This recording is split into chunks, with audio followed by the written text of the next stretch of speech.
आपको याद है कि अदालत ने भारतीय जनता पार्टी नेता बीएस येदियुरप्पा को यह कहकर गिरफ्तार नहीं किया था कि वो कोई टॉम डिक और हैरी थोड़ना है, कोई छुटभैया नेता थोड़ना है, उन्हें हम गिरफ्तार थोड़ना कर सकते। और उन पर आरोप लगा था गंभीर पॉक्सो के अंतर्गत, जिस पर अदालतें अमूमन सख्त रहती हैं, मगर बीएस येदियुरप्पा को गिरफ्तार नहीं किया गया था। आपकी स्क्रीन पर यह अर्नब गोस्वामी, इस सरकार का चाटुकार पत्रकार, इसके लिए भी सुप्रीम कोर्ट ने नरमी दिखाई थी, मगर ऐसी कोई नरमी विपक्ष के किसी नेता को लेकर नहीं दिखाई जाती। जी हां, अरविंद केजरीवाल को सीबीआई ने गिरफ्तार कर लिया है। आप खेला को समझ रहे हैं दोस्तों। पहले ईडी का मामला आता है, उसको लेकर मामला कमजोर पड़ता दिखाई देता है, तो जब वो मामला खत्म हो रहा होता है तो फिर सीबीआई गिरफ्तार कर लेती है। यानी यह प्रक्रिया ही सजा है। हर कीमत पर एक राज्य के मुख्यमंत्री को जेल में रखो। और सिर्फ अरविंद केजरीवाल नहीं है, हेमंत सोरेन, उन्होंने अपने पद से इस्तीफा दे दिया। उनकी जगह अब चंपई सोरेन जो है वो झारखंड के मुख्यमंत्री हैं और वो भी जेल में हैं। जी हां, हेमंत सोरेन भी जेल में हैं और अरविंद केजरीवाल को भी जेल में रखने की हर कीमत की जा रही है। और खासतौर से उस दिन जब यह मामला सुप्रीम कोर्ट में आया, उनकी बेल का मामला सुप्रीम कोर्ट में आया। मगर समानांतर तौर पर क्या हो रहा है दोस्तों, आज नए स्पीकर चुने गए ओम बिरला, और आप इन तस्वीरों में देख सकते हैं कि उनका स्वागत न सिर्फ प्रधानमंत्री नरेंद्र मोदी कर रहे हैं, बल्कि नेता विपक्ष राहुल गांधी भी कर रहे हैं। जैसे कि आप जानते हैं कि 10 सालों में पहली बार विपक्ष को नेता विपक्ष मिला है और वो है राहुल गांधी। यह अपने आप में लोकतंत्र की बहुत खूबसूरत तस्वीर है, मैं आपको बताना चाहूंगा। ओम बिरला का स्वागत राहुल गांधी भी कर रहे हैं और प्रधानमंत्री भी। और मैं इसे लोकतंत्र की खूबसूरत तस्वीर क्यों बता रहा हूं, क्योंकि भाजपा सरकार ने विपक्ष का बिल्कुल भी सहयोग नहीं किया। जी हां, बिल्कुल सहयोग नहीं किया। लगातार विपक्ष की मांगों को रौंदा जा रहा था स्पीकर और डिप्टी स्पीकर के मुद्दे पर, मगर आज जब उनका चुनाव हुआ तो इसका बहिष्कार नहीं किया गया। जबकि मैं आपको याद दिलाना चाहूंगा कि जब ओम बिरला इससे पहले वाली लोकसभा में स्पीकर थे, तब उन पर लगातार पक्षपात का आरोप लगा था। याद कीजिएगा, एक ही दिन में 100 से ज्यादा सांसदों को उन्होंने निलंबित कर दिया था। और उसके बाद आपको याद है क्या हुआ? 100 सांसदों को निलंबित किया जाता है और फिर मोदी सरकार, उस वक्त मोदी सरकार थी, अब तो एनडीए सरकार है, उस वक्त मोदी सरकार ने कई सख्त कानून पारित करा लिए। उनमें से एक कानून वो था कि पुलिस आपको 90 दिनों तक हवालात में रख सकती है और आप कुछ नहीं कर सकते। भारतीय न्याय संहिता याद है कि नहीं आपको? ये वही ओम बिरला हैं जिन्होंने महुआ मोइत्रा को संसद से निलंबित कर दिया था, एक ऐसी समिति के फाइंडिंग्स के आधार पर जो भाजपा की तरफ झुकी हुई थी। ये वही ओम बिरला हैं जिन्होंने एकनाथ शिंदे फैक्शन को शिवसेना का दफ्तर प्रदान कर दिया था अपने आदेश में। लगातार विपक्ष के खिलाफ मानो उन्होंने मोर्चा खोल रखा था। विपक्ष लगातार उन पर पक्षपात का शिकायत करती रही थी, मगर आज जब वो दोबारा स्पीकर बने तो राहुल गांधी ने उनका स्वागत किया। मगर हां, जब राहुल गांधी ने अपना भाषण दिया ना, तो उसे आपको सुनना चाहिए। अंग्रेजी में भाषण है दोस्तों, और इसमें राहुल गांधी कह रहे हैं कि स्पीकर साहब, मैं उम्मीद करता हूं कि आप हमें हमारी आवाज उठाने का मौका देंगे। मैं उम्मीद करता हूं कि आप हमारी आवाज को नहीं डराएंगे, क्योंकि हमारी आवाज देश की जनता की आवाज है। आगे वो ये भी कहते हैं कि मैं उम्मीद करता हूं कि आप संविधान की रक्षा करेंगे। यह बयान अपने आप में बहुत कुछ कहता है कि नेता विपक्ष को यह बुनियादी चीज लोकसभा के स्पीकर को कहनी पड़ रही है कि आप संविधान की रक्षा करेंगे, हम ये उम्मीद करते हैं। सुनिए राहुल ने क्या कहा था। It is very important that the voice of the opposition is allowed to be represented in this house. I am confident that you will allow us to represent our voice, allow us to speak, allow us to represent the voice of the people of India. Speaker sir, the question is not how efficiently the House is run. The question is how much of India's voice is being allowed to be heard in this House. So the idea, Speaker sir, so the idea that you can run the House efficiently by silencing the voice of the opposition is a non-democratic idea. And this election has shown that the people of India expect the opposition to defend the constitution, the Samvidhan of this country. And we are confident that by allowing the opposition to speak, by allowing us to represent the people of India, you will do your duty of defending the constitution of India. मैं सदन में पहली बार आया हूं, ये नए सदन में मुझे लगा कि हमारे स्पीकर की कुर्सी बहुत ऊंची होगी, क्योंकि मैं जिस सदन को छोड़ के आया हूं, अध्यक्ष जी उसकी कुर्सी बहुत ऊंची है। उस समय भी मैं अध्यक्ष जी किसको कहूं कि ये कुर्सी और ऊंची हो जाए।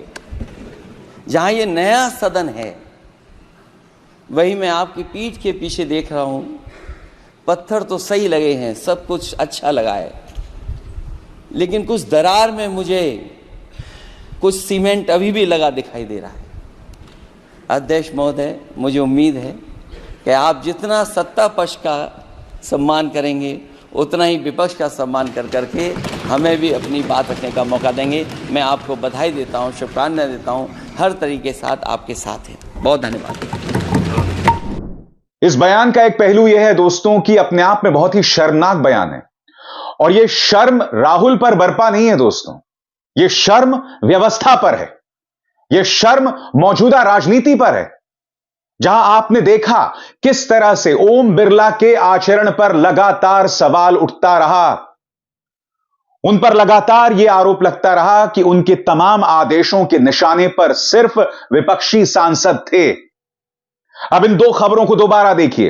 अरविंद केजरीवाल को सीबीआई ने गिरफ्तार कर लिया उसी दिन जब यह मामला सुप्रीम कोर्ट में सुना जाना था, और दूसरी तरफ ओम बिरला जो हैं, जिन पर पक्षपात का लगातार आरोप लगाया जा रहा था, वो अध्यक्ष बन गए।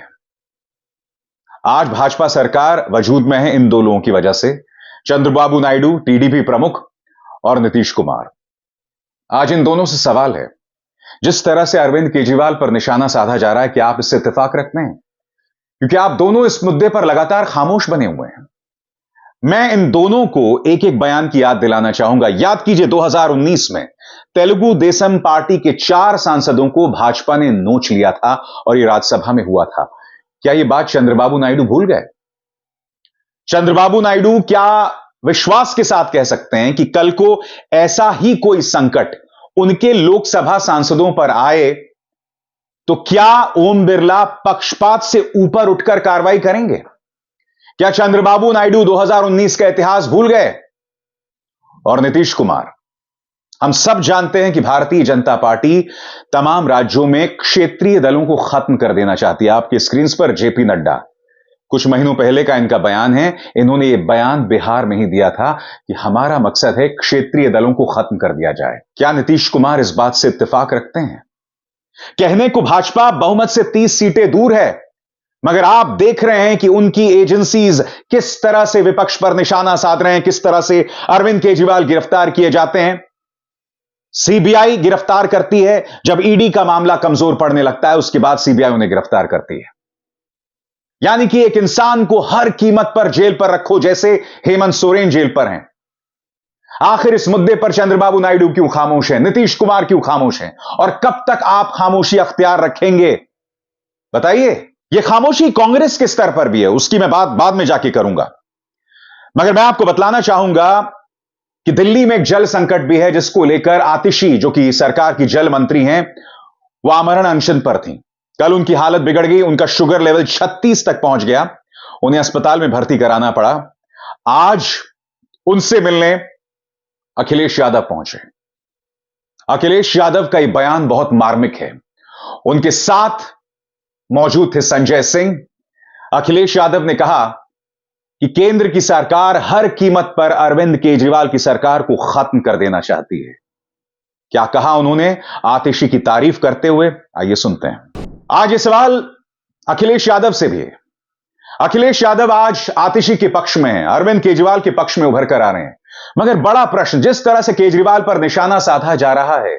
अब मैं आपको एक और चीज दिखाता हूं जो आज अदालत में हुई। आज जब सीबीआई की राउज एवेन्यू अदालत में अरविंद केजरीवाल को पेश किया तो सुनवाई के दौरान अचानक अरविंद केजरीवाल का जो ब्लड शुगर लेवल है वो गिर गया।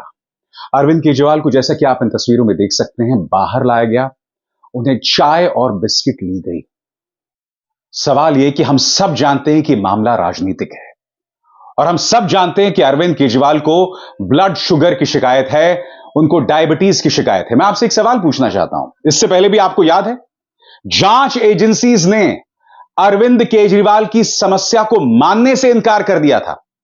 उसके बाद उन्होंने मशवरा लिया अस्पतालों से, all India institute of medical sciences से, उसके बाद उन्होंने अपनी राय बदली।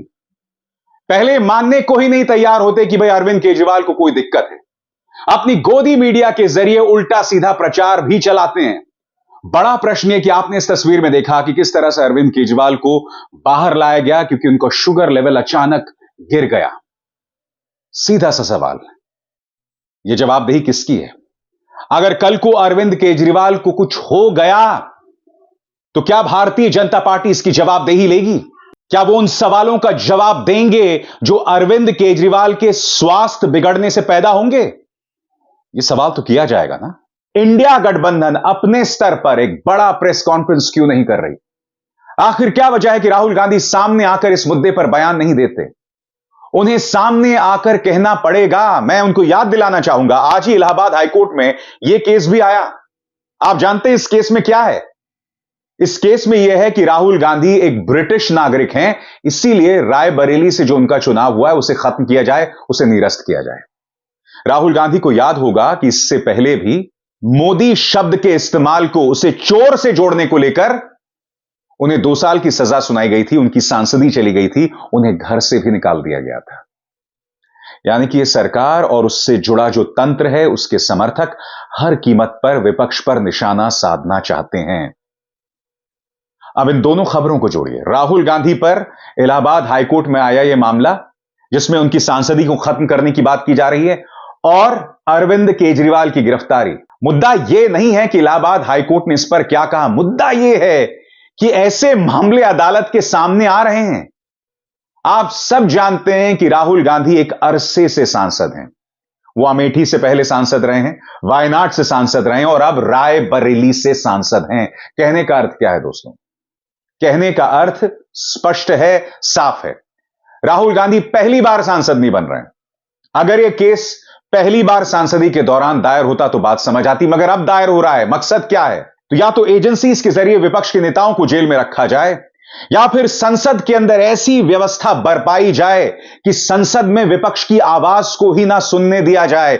यही बात राहुल गांधी ने आज ओम बिरला साहब को कही थी कि उम्मीद है आप हमें बोलने की आजादी देंगे, आप संविधान की रक्षा करेंगे, क्योंकि हमारी आवाज देश की आवाज है। मैं कुछ और कहना चाहता हूं।